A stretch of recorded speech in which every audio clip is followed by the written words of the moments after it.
Aujourd'hui, on est là pour parler des espèces exotiques envahissantes, et notamment de la fleur jaune en question, qui s'appelle la Jussie. Donc là, aujourd'hui, on a la Jussie à grandes fleurs, qui s'appelle Ludwigia grandiflora en latin. Alors en Isère, on retrouve 3 espèces de Jussie ou de Ludwigie. La Jussie des marais, Ludwigia palustris, qui au contraire, elle, est une espèce protégée, que l'on retrouve sur les berges exondées des étangs. Et on a 2 espèces exotiques envahissantes, celle-ci, la Ludwigia à grandes fleurs, Ludwigia grandiflora, et la Jussie, Phopéplus, Ludwigia peploides. Alors celle qu'on a sous les yeux, en fait on la reconnaît par notamment les fleurs d'un jaune vif avec 5 ou 6 pétales. Donc ça c'est vraiment la caractéristique de cette espèce. On la reconnaît aussi par la formation dense de ces herbiers. Et une des caractéristiques aussi, c'est les tiges qui sont cassantes.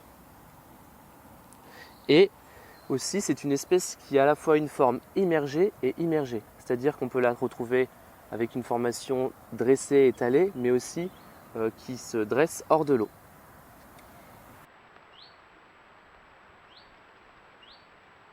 Là, on a une formation très dense de Jussie. En fait, c'est une espèce qui est originaire d'Amérique du Sud et qu'on a importée et utilisée à partir du 19e siècle pour notamment les bassins, les aquariums d'eau douce. C'était à des fins ornementales. Et cette espèce, en Europe, a un degré de colonisation très important. C'est-à-dire que c'est une espèce qui arrive à se reproduire, donc elle a un mode de reproduction soit de manière sexuée ou asexuée. Asexuée parce que, comme je vous l'ai dit, elle a une tige cassante, c'est-à-dire qu'une fois que la tige va se casser, hop, elle va être disséminée, donc soit à l'aide du courant de l'eau, ou soit à l'aide des oiseaux, des mammifères, etc. C'est une espèce qui est héliophile, donc du coup, il lui faut du soleil, et il lui faut un milieu comme celui-ci, c'est un milieu stagnant, et c'est une espèce qu'en fait qu'on retrouve dans les milieux humides et aquatiques, c'est-à-dire dans des bassins, dans des mares, des fossés. Mais on peut la retrouver aussi dans les étangs et les cours d'eau.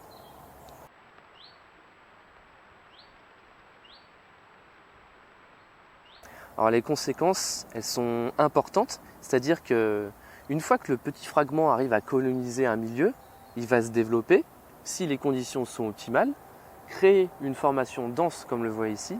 Et en fait, ça a pour conséquence de jouer à la fois sur le domaine de l'environnement, donc ça va altérer les qualités physico-chimiques du milieu, donc autrement dit, ça va créer de la sédimentation, d'eutrophisation du milieu, ça va diminuer la richesse spécifique, c'est-à-dire le nombre d'espèces. En fait, comme le voit ici, aucune autre espèce, mis à part la lentille d'eau, mais aucune autre espèce n'arrive à se développer. C'est-à-dire qu'on va avoir une perte des espèces herbacées, aquatiques et humides, mais aussi une perte des espèces faunistiques. Il y a aussi une conséquence sur plutôt le domaine économique, c'est-à-dire que ça va créer une gêne importante sur les écoulements et indirectement du coup sur tout ce qui est pratique nautique et les écoulements dans les canaux, les cours d'eau.